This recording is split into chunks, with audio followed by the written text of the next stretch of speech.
If you believe that you can make a change in the organization and you suggest improvements for the leadership, don't give up. Of course, first time it may not go through. Everything that HR does as a butterfly effect has impact on the whole organization. And if you have good intentions, if you want to help organizations, eventually organization will recognize it and you'll have more exposure, you will have bigger impact.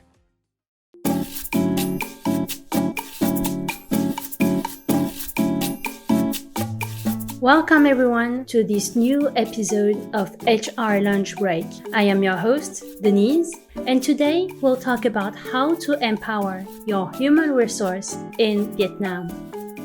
Over the past years, there have been an increasing number of Chief People Officer or Vice President of Human Resources entering the Board of Directors of companies.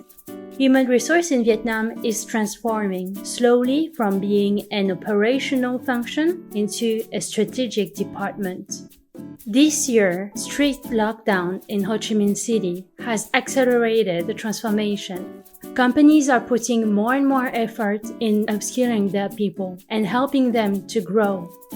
I am delighted in this HR lunch break to have welcomed Aleksandr, Head of HR at Sovico Group. He is the ex-vice president at Lazada in Vietnam and has a heavy experience both in business and IT.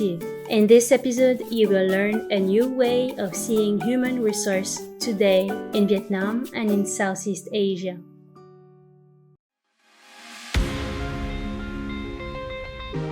So this is where I often, how I position the HR. It's so deeply interconnected and it's not like any other department is connected with the company. HR plays a significant role in developing positive business culture, improving employee engagement and productivity. HR function also takes lead in employee wellness and personal development. You can be easily overlooked in SME when the company is expanding and growing very fast. And a lot of entrepreneurs start their business giving a very little focus on developing HR.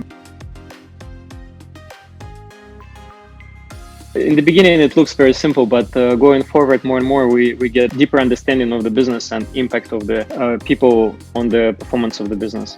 It's still very important to always be open-minded. And I think that giving the benefit of doubt to our knowledge as HRs helps to scale organizations effectively.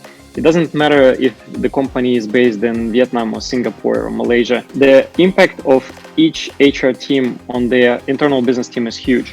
COVID has a massive impact on people's self-actualization, how they see themselves in the company. And this is where annual HR strategy and strong market positioning can really help. Doing employee net promoter surveys help to improve the organization. And I think the biggest challenge for a lot of companies, be it a startup, medium-sized company or enterprise, is putting more effort on the HR's business function, ensuring that HR has all of the tools, resources, KPIs that actually boost the company, boost the business. Two very simple ones is getting the budget and headcount approved. And I see this issue in all companies, be it international conglomerate or be it a local company. A lot of time, top management doesn't put a lot of effort into approving these critical moments such as headcount budget and annual budget for HR to go for the next year. The one thing that definitely going to improve in the next 5 to 10 years, which will make Southeast Asia probably number one economy region in the world going forward, is the strategy. People on the market are hyper focused on their everyday work rather than thinking about their future, having some strategy, having some long-term plan where people want to be in 5 years and 10 years. And same applies to teams, expectations, KPIs, objectives, key results. But this thing has to be developed with a team. We cannot just drop top to bottom some expectations and hope that people will deliver. If people don't have feel of ownership, it will impact operational effectiveness. Most successful teams have a lot of independence to execute on their own without a lot of oversight. Friday weekly reports is a great example to monitor efficiency, but having daily check-ins or every 3 days, I think it's too much and the people have not enough time to focus on their work. Before moving forward, let me give you a little bit more context. Businesses only trust data, so there is a rising number of people science teams.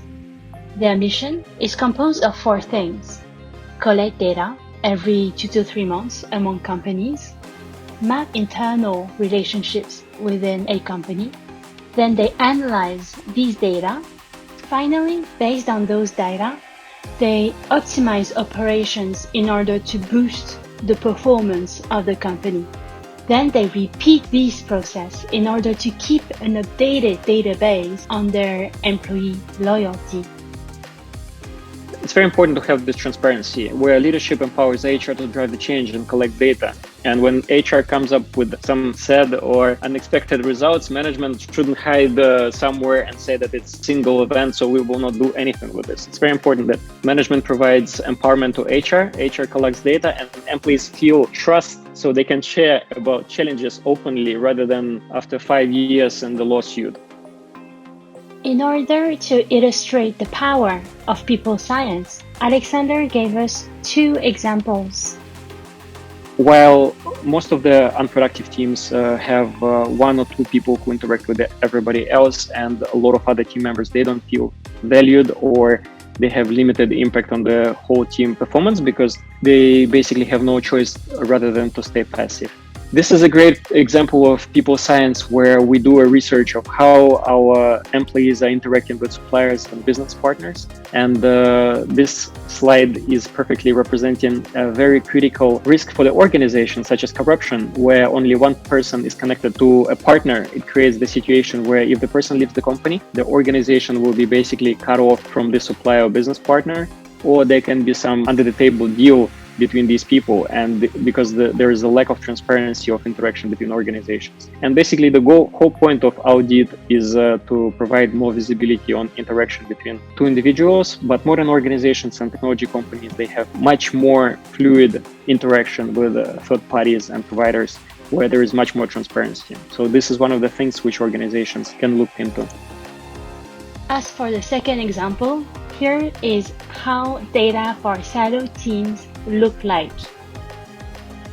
Looking at the previous slide, it's very important to make sure that your team has interaction not just with 1 or 2 teams. It's very important to connect HR not just to board of management, but to have a connection with commercial, with marketing, with technology team, so HR can see the impact on the whole business.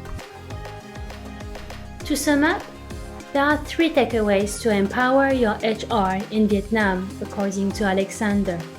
You need to remember that HR is like the butterfly effect. Trust them to drive your big change in your company.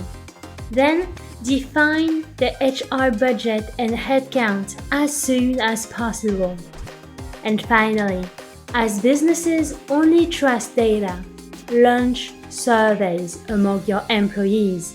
Map their interactions, analyze them so that you can optimize operations to boost your performance.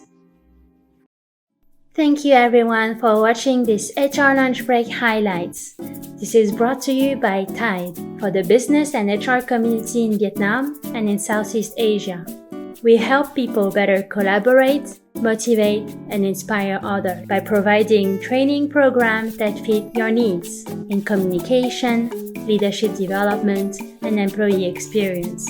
Don't forget to subscribe to our YouTube channel and like our Facebook and LinkedIn pages. Have a nice day, everyone!